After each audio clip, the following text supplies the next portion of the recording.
Muy bien. Bueno, hermanos, ya estamos capítulos de este precioso libro que nos está dejando tantas enseñanzas y tantos desafíos también. He titulado al sermón de hoy De la ruina a la redención. Y vamos a ver cómo Daniel en este capítulo empieza este proceso de entender lo que el Señor le está hablando. ¿Qué haces cuando lees en la Biblia una promesa de Dios, pero la realidad que te rodea parece contradecirla por completo? Es una pregunta un poco dura, ¿no? Pero ¿qué haces cuando la realidad que está alrededor tuyo contradice las promesas de Dios? Por ejemplo, ¿qué haces cuando la Biblia dice que Dios es tu proveedor, pero tu cuenta bancaria está en cero? ¿O qué haces cuando la palabra promete paz o te promete paz, pero tu mente no puede conciliar el sueño a causa de la depresión o la ansiedad? ¿Qué haces cuando miras a nuestro alrededor, ves un mundo en crisis, la cultura se está cayendo, hay inseguridad en todos lados? Déjenme decirles que no son las únicas personas que se han hecho esta pregunta. Hoy vamos a caminar junto a Daniel, un anciano de 80 años que se sintió igual que nosotros. Vamos a la siguiente. Estamos en el año 538 a.C., aproximadamente. Daniel ya tiene 80 años. Ya han pasado 67 años después de que él ha sido llevado al cautiverio junto a sus otros 3 amigos. Babilonia, el imperio grande, que era quien los había conquistado, ha caído, hermanos. Ya no hay más ese imperio grande, poderoso llamado Babilonia. Ahora son los medos y los persas, los nuevos dueños de este mundo. Ellos ahora son quienes gobiernan y quienes están a cargo. Mientras pasa todo esto, Daniel toma un pergamino antiguo, es decir, una porción de lo que hoy tenemos como Biblia, y lee una porción del libro del profeta Jeremías. Mientras lee, sus ojos se detienen en una promesa que está en Jeremías capítulo 25 y luego en el 29. Y Dios ha dicho que la desolación de Jerusalén va a acabar, que el exilio va a terminar y que esto terminaría o pasaría en 70 años. Daniel está seguramente con las lágrimas en los ojos porque ve a su alrededor. Han pasado ya casi los 70 años, pero todo sigue igual. Pareciera que Dios no ha cumplido esta promesa de liberar al pueblo de Dios, de darles un Mesías o de darles un Salvador. ¿Por qué? Porque están fuera de su ciudad, ni siquiera tienen su templo ha sido destruido, no tienen sus murallas, nada. La promesa de Dios decía una cosa, pero la realidad a Daniel le está diciendo otra cosa. ¿Qué hace Daniel? Vamos a estudiar el capítulo 9 con esta premisa y quiero que leamos juntos. Eso. A la cuenta de 3 lo vamos a leer juntos, ¿ya? Todos. 2, 3. Quédense con esta premisa en la mente. Tu oración ferviente no cambia la soberanía de Dios. Lo que hace es abrazarte a sus promesas. La respuesta de Dios siempre va más allá de tus ruinas temporales. Amén. Y bueno, nos va a mostrar una victoria eterna en Cristo Jesús. Ahora sí.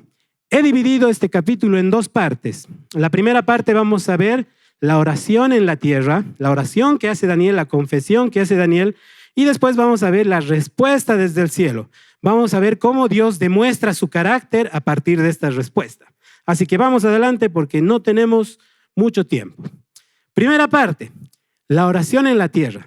Después de que Daniel ha leído esta porción de Jeremías, dice que entonces me puse a orar y dirigir mis súplicas al Señor mi Dios. Además de orar, ayuné y me vestí de luto y me senté sobre cenizas. Hermanos, aquí Daniel nos está dando una clave para la vida devocional. Nos está dando una clave para tu relación con el Señor. Primero, Daniel va a las Escrituras.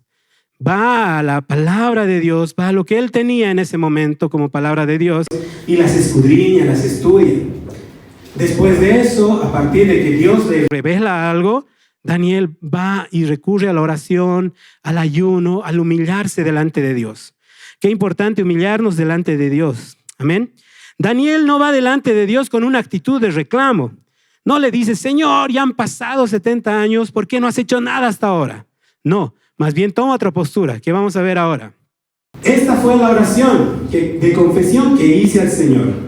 Señor, Dios grande y temible, que cumples tu pacto de fidelidad con los que te aman y obedecen tus mandamientos. Daniel toma dos términos muy importantes para la cultura en ese momento. Vamos con la siguiente, por favor. Estos dos términos son importantísimos para esa cultura. Primer término, se dirige hacia Dios como Yahvé, el Dios de la alianza. Como este Señor que no va a romper su pacto. Y después se dirige a Dios como Adonai, el soberano del universo. Daniel está reconociendo, hermanos, a Dios como más grande que su situación actual. Ahora, esa es una frase muy de moda, muy común, ¿no? No te fijes cuán grande es tu problema, sino fíjate cuán grande es Dios, ¿no? Decimos a veces comúnmente. Pero hermanos, Daniel eso ya sabía mucho más antes, hace muchos años atrás. Daniel se fija en la soberanía de Dios. No se enfoca en su problema en sí.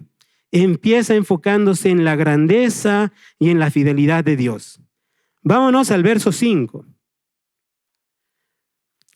Y aquí Daniel toma una postura muy interesante. Pero pensemos un poquito en este Daniel. ¿Quién era este Daniel que está orando? Era el Daniel que prefirió ir al foso de los leones que dejar de orar. No, dijo, prefiero ir al foso de los leones que dejar de orar. Era el Daniel que interpretaba sueños, no era cualquier personaje. Pero aquí él toma una postura interesante y dice, hemos pecado, hemos hecho lo malo, hemos sido malvados y rebeldes, nos hemos apartado de tus mandamientos y de tus leyes. No hemos prestado atención a tus siervos los profetas que en tu nombre hablaron a nuestros reyes y príncipes, a nuestros antepasados y a todos los habitantes de la tierra. Daniel reconoce su situación de pecador, a pesar de que evidentemente él no había hecho nada. Hermanos, ¿podemos pasar a la siguiente, por favor? Vamos a identificar, por lo menos hay unas 10 características de este pueblo, de esta generación. Dice, han pecado, han hecho el mal, han sido malvados, se han rebelado, se han apartado, no han escuchado, son avergonzados, han sido infieles, no han obedecido, han transgredido la ley. 10 pecados, que en ese contexto eran 10 palabras diferentes. No se trataba de una simple oración de decir, Señor, creo que metí la pata un poquito, ¿no? Se trata de una profunda conciencia de caminos malvados, de toda una nación y por generaciones. Ahora, Daniel reconoce eso en su nación, hermanos. Se está incluyendo en eso. Vámonos al verso 7. Y este es un verso interesante. El versículo 7 se los leo. Señor, tuya es la justicia, nuestra es la vergüenza. Qué contraste tan interesante. Nos presenta por un lado un Dios justo, pero por otro lado estamos nosotros avergonzados. Reconocemos, o Daniel reconoce, que ese exilio que está viviendo en Babilonia y lo que ahora está pasando con los medos y los persas no es simplemente un accidente de políticas internacionales en ese momento. Tampoco es una mala racha del pueblo judío. Es la consecuencia del quebrantamiento de la ley, porque el pueblo decidió quebrantar la ley, decidió hacer lo malo. Eran malos, malvados, hacían el mal, pecaron, no lo reconocían al Señor. Peor aún, el Señor mandó mensajeros, mandó profetas que les decía, esto hagan, esto no hagan. Y aún a pesar de eso, este pueblo, esta nación, las personas, a veces preferimos alejarnos de la ley de Dios. Dios cumplió su palabra, tanto en el juicio como en las consecuencias o en las advertencias que Él iba dando. A veces, hermanos, nosotros cargamos con vergüenzas de nuestros antepasados. A veces cargamos con algunas cargas que no nos corresponden llevar, pero están en nosotros.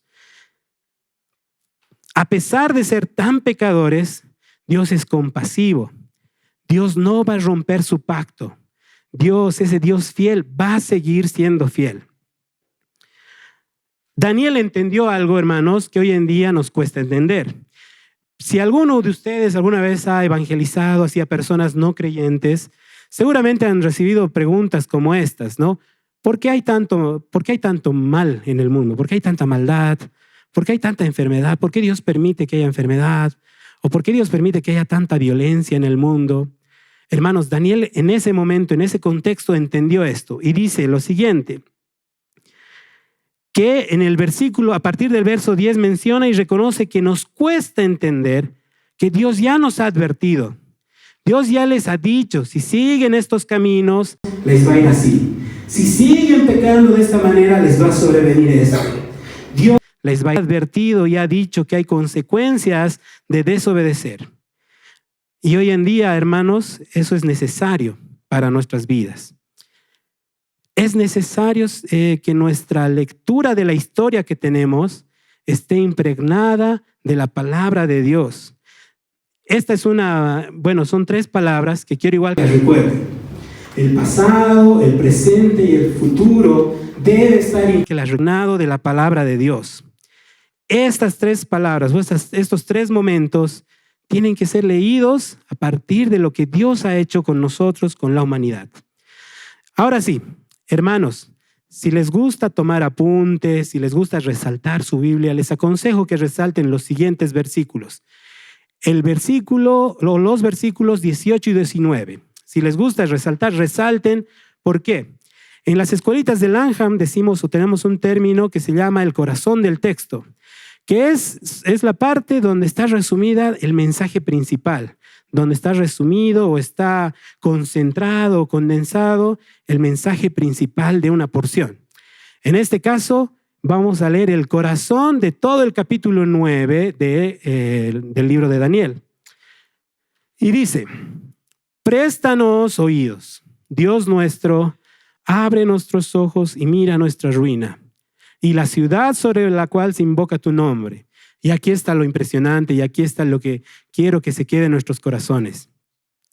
Al hacerte estas peticiones, no apelamos a nuestra rectitud, sino a tu gran misericordia. Dile ahí al Señor en silencio, en tu corazón, dile, yo sé que tenemos cualquier petición seguramente, pero dile, al hacerte esta petición, Señor, no apelo a mi rectitud, sino a tu gran misericordia. Señor, escúchanos, Señor, perdónanos, Señor, atiéndenos y actúa. Dios mío, hazlo por tu honor y no tardes más. Tu nombre se invoca sobre tu ciudad y sobre tu pueblo. A veces cuando nos acercamos al Señor a hacerle una petición, vamos con la actitud de decir, Señor, yo voy a la iglesia, doy mis diezmos, doy mi ofrenda, no hago mal a nadie. Y esa actitud, hermanos, es la que a veces nos aleja de escuchar o de entender lo que el Señor nos quiere decir. Daniel nos enseña una teología poderosa de la gracia. Cuando nos acercamos a Dios únicamente basados en su misericordia y en su amor, es cuando realmente podemos entender lo que Él quiere para nosotros. Amén. La razón por la cual Dios nos perdona y responde no es porque seamos buenos, porque bueno, como dijo Jesús, no hay uno solo. La razón por la que Dios te puede escuchar, está atento a tus peticiones o puede darte una respuesta es porque Él es fiel a su pacto y Él no va a romper su pacto. Mientras Daniel está ahí pidiéndole al Señor, diciéndole, Señor, hemos pecado, identificándose con su pueblo, ocurre una de las características de muestra de amor o que demuestra el carácter del Señor. Y nos vamos a ir a la segunda parte de este sermón. La parte de Dios, que es la respuesta desde el cielo. Mientras Daniel está, ocurre lo siguiente. Está pidiendo, está diciendo, Señor, escúchanos. Ocurre lo siguiente. El verso 20 dice, yo seguí hablando y orando al Señor mi Dios, le confesé mi pecado, el de mi pueblo de Israel. Gabriel, a quien había visto antes en mi visión anterior, se me acercó volando rápidamente. En mi visión anterior, se me acercó volando rápidamente como a la hora del sacrificio de la tarde y me hizo la siguiente aclaración. Ahora, hermanos, aquí igual un paréntesis. Recordemos dónde está Daniel. En este está viendo el templo, ¿no? No está en el entra en Babilonia. Está en el cautiverio. No está viendo el templo, ¿no? No está en el templo porque en el templo se hacía todos estos rituales litúrgicos de hacer los sacrificios. Pero ¿cómo es que Daniel lleva en su corazón? Y él dice, en la hora del sacrificio de la tarde es decir, aproximadamente a las 3 de la tarde es cuando vino el ángel. Daniel tiene presente la ciudad original, ¿no? Esa Jerusalén. Aún lleva en su corazón y en su mente lo que hacía en esa ciudad. 7 años, Daniel aún lleva en su corazón y en su mente lo que hacía en esa ciudad. En el verso 23 dice, tan pronto como comenzaste a orar, hubo una respuesta que vine a decirte, porque eres muy apreciado. Hermanos, a veces hay este cuestionamiento a las oraciones. ¿Pero por qué tengo que orar si Dios ya sabe lo que voy a pedir? En realidad el Señor está queriendo que te humilles delante de Él. El Señor está esperando que tú vayas a mi vida. Daniel vayas y le digas, Señor, actúa. Señor, ven pronto a mi vida.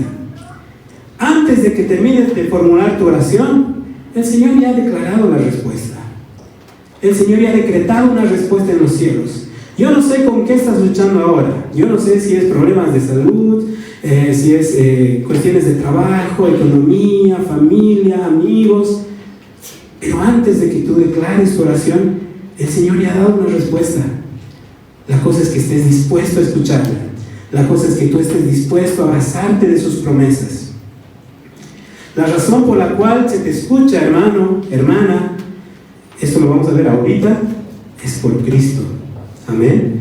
La razón por la que Dios escucha tus peticiones es por Cristo, porque tú eres profundamente amado. Ahora bien, vamos a pasar a la parte, digamos, más... Les cuento que mi hija, no sé de dónde os he inventado, tiene una palabra ahora que se me ha pegado mucho, es confícil. Es una mezcla entre complicado y difícil. Entonces, cuando yo le doy alguna actividad o algo, me dice, papá, eso es muy confícil, me dice. Y les cuento, hermanos, que la parte que vamos a entrar ahora es bastante confícil. Así que les voy a pedir, por favor, atención al máximo y también comprensión. Amén. Pasemos, por favor. Una más. Ahí. Hermanos, la famosa profecía de los 70 años. Quiero comentarles que igual investigando, hay varias corrientes. Hay algunas corrientes que interpretan muy literal, hay otras corrientes que interpretan de forma muy histórica y hay otras que dicen que es muy futurista. Vamos a tomar un punto intermedio, porque es a lo que quiero llegar. No quiero decir que sea la verdad absoluta, tampoco nos corresponde como tratar de descifrar, ¿no? Porque al final, como hemos estado viendo, al final el Señor es soberano. Entonces, quiero hacer algunas aclaraciones antes de pasar a esto. En el lenguaje profético del Antiguo Testamento, como en algunos libros como Levítico y Ezequiel, una semana representa un periodo de 7 años. O sea que si estamos hablando de la profecía de 70 semanas, estamos hablando de 490 años. ¿Ya? Entonces, vamos ahora sí a adentrarnos.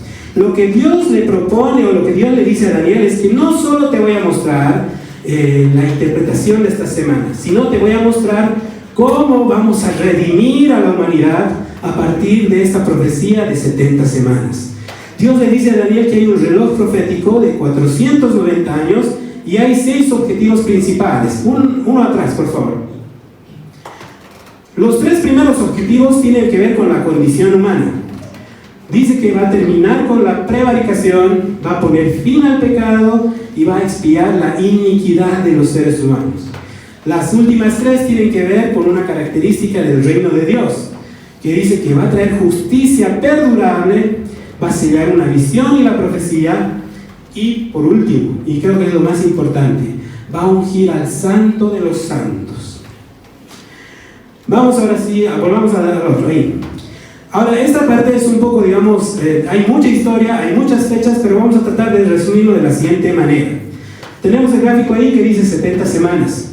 El reloj inicia cuando el rey Artajerjes le da un decreto que permite a Esdras y a sus amigos, a sus familias, a su generación, restaurar la ciudad y reedificar las murallas, dice, ¿no? Esta profecía da inicio ahí. Después, si hacemos algunos cálculos, si hacemos algunos avances, si sumamos las primeras 7 semanas, más 62 semanas, llegamos al año 434. Que ahí está la reconstrucción en el año 408 inicia la reconstrucción de Jerusalén y después vamos más adelante a la semana 62 con el momento en el que se completa esta profecía. Cuando un hombre va camino al río Jordán a bautizarse, y Juan el Bautista lo bautiza, y dice, baja el Espíritu Santo en forma de paloma, y dice algo genial el Señor: este es mi Hijo amado. ¿En quién? Tengo complacencia, me hace muy feliz. En ese momento de la historia, hermanos, se completan estas 69 semanas. En ese momento de la historia, a partir desde el decreto de Artajerjes, o del que van a reconstruir la muralla, los templos, viene ese Mesías prometido. En la Biblia, en esa porción dice el ungido. Los versos 26 y 27 nos dicen algo particular, o cómo marca este reloj profético de los últimos 7 años. Después de las 62 semanas, el 26, se quitará la vida al Mesías, mas no por sí. El versículo 27 añade algo interesante: por otra semana confirmará el pacto con muchos. A la mitad de la semana hará cesar el sacrificio y la ofrenda. Si hacemos cálculos, hermanos, cuando Jesús inicia su ministerio, el año 27 después de Cristo, y pasado como 3 años y medio, o sea, la mitad de una semana, será la crucifixión de Cristo. Cuando Cristo es crucificado, muerto y resucitado, ocurre que se rasga el velo, dice en el templo, ¿no es cierto? De arriba para abajo se rasga el velo, y ya no es necesario más ofrendas, más sacrificios. ¿Por qué? Porque ya hay uno que ha pagado ese sacrificio. Ya hay uno que ha pagado esa ofrenda. Ya no es necesario llevar toritos, palomas al templo, porque por gracia podemos acceder a él. Qué bella esta parte, ¿no? Entender que Jesús ha muerto por nosotros, que estaba pactado hace años atrás, nos muestra la soberanía de Dios. En el equipo de predicación alguien decía: a mí me sorprende cómo Dios tiene control de todo. A mí me sorprende cómo Dios ha calculado todo, siglo a siglo, año a año, mes a mes. Dios ha estado en el control. El versículo 26 y 27 concluyen advirtiendo que cuando el pueblo rechazó al Mesías, la ciudad y el santuario terrenal serían destruidos por un pueblo de un príncipe que ha de venir. Y esto se cumplió.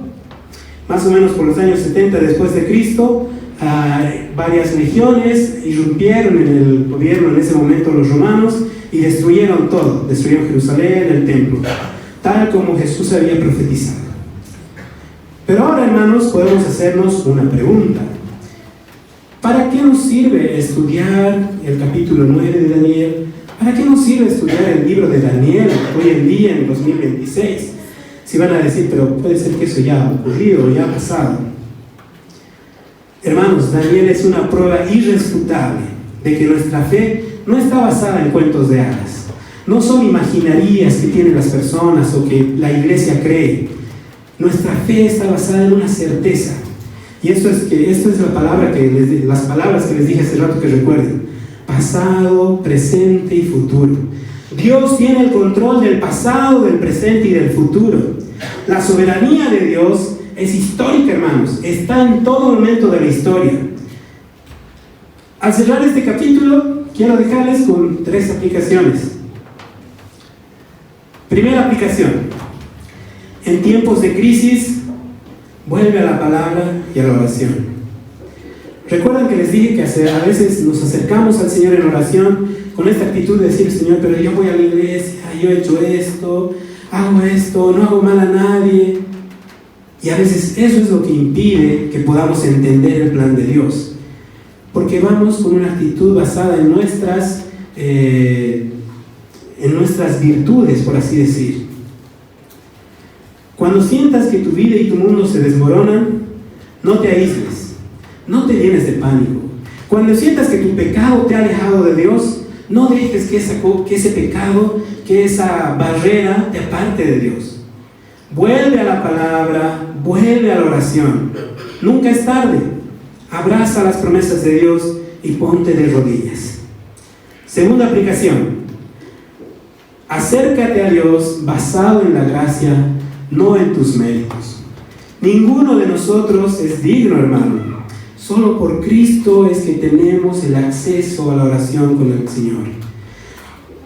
Si tú estás luchando con la culpa culpa o con la vergüenza, como decía Daniel en su oración, mira a Jesús en este capítulo. Ese Mesías que se había prometido 500 años atrás y que se ha cumplido, es a quien se le quitó la vida. Se le quitó la vida por ti, por mí, por nosotros. Deja de intentar comprar el favor de Dios con tus obras, porque no funcionan. Pide perdón a Dios confiando en la justicia de Dios, no en tus obras. Como dijo Daniel, en sus muchas misericordias. Y por último, camina con la certeza de que Dios tiene el control del futuro. No sabemos qué va a pasar con nuestro país, ¿no? El dólar cada vez sube más, cada vez hay más conflictos, que a nivel político estamos muy mal, que no tenemos, no sé, canciller, etc. Hay muchas cosas. No sabemos lo que nos depara el futuro. Pero en algo sí puedes tener certeza, que Dios tiene el control de tu pasado, presente y futuro, así como lo había hecho con Daniel, así como lo ha hecho con el pueblo de Dios, y así como ha redimido a toda la creación a partir de la llegada de su Hijo unigénito. Amén. 3 aplicaciones. En tiempo de crisis, vuelve a la palabra y a la oración. Acércate a Dios basado en su gracia, no en tus méritos. Camina con la certeza de que Dios tiene el control. Dios tiene la palabra final. Hermanos, este tiempo hemos estado como iglesia siendo probados en muchas áreas. Hay temas de salud, hay hermanos que no tienen trabajo, hay hermanos que están luchando con su trabajo, hay hermanos que están luchando con la familia. Y a veces no entendemos, ¿no? No sabemos por qué Dios, por qué. Quiero invitarles a que nos pongamos de pie.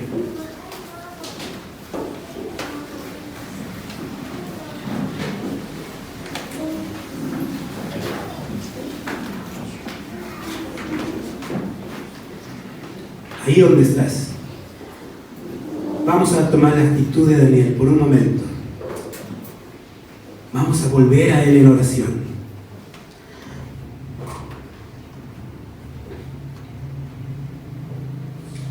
Señor, queremos agradecerte, Padre amado, por tu palabra. Gracias por cómo has hablado en el pasado, nos estás hablando ahora, y seguro que vas a seguir hablando en el futuro. Gracias porque permites que entendamos algunas cosas y también nos ocultas otras. Señor, en esta mañana, en esta tarde, queremos depender de ti, porque sabemos que tú tienes la última palabra. Yo no sé, Señor, qué están atravesando mis hermanos, pero que esto pueda reconfortarles en esta mañana, que la última palabra la tienes tú.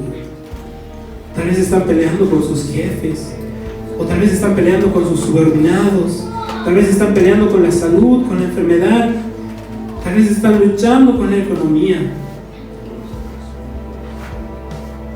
Tú tienes la última palabra, Dios. Ayúdanos, Señor, a volver a la palabra y a la oración, para que podamos buscarte genuinamente, Señor. Que no sea simplemente algo de momento, que no sea algo basado, Señor, en nuestras capacidades o en nuestros hechos. Que podamos acercarnos genuinamente a ti, Señor, humillados. Así como Daniel se reconoció pecador a sí mismo. Como iglesia, Señor, como Dios en Cristo, nos reconocemos pecadores y necesitados de ti, Señor. Porque si uno de mis hermanos está sufriendo, también quiero sufrir con él, Señor. Porque si uno de mis hermanos está, Señor, en problemas, quiero acompañarlo. Queremos andar, Señor, como comunidad. Queremos andar como uno solo, Padre. Te damos toda la gloria, toda la honra a ti. Ahí donde estás, sigue orándole al Señor. Sigue diciendo al Señor, quiero volver a tu palabra y a la oración, Señor. Quiero caminar una vez más contigo. No permitas que la vergüenza te aparte de Él. Si le has fallado, este es el momento en que puedes arrepentirte de tus pecados y decirle al Señor: quiero volver contigo, Señor. Sigue orando a Él.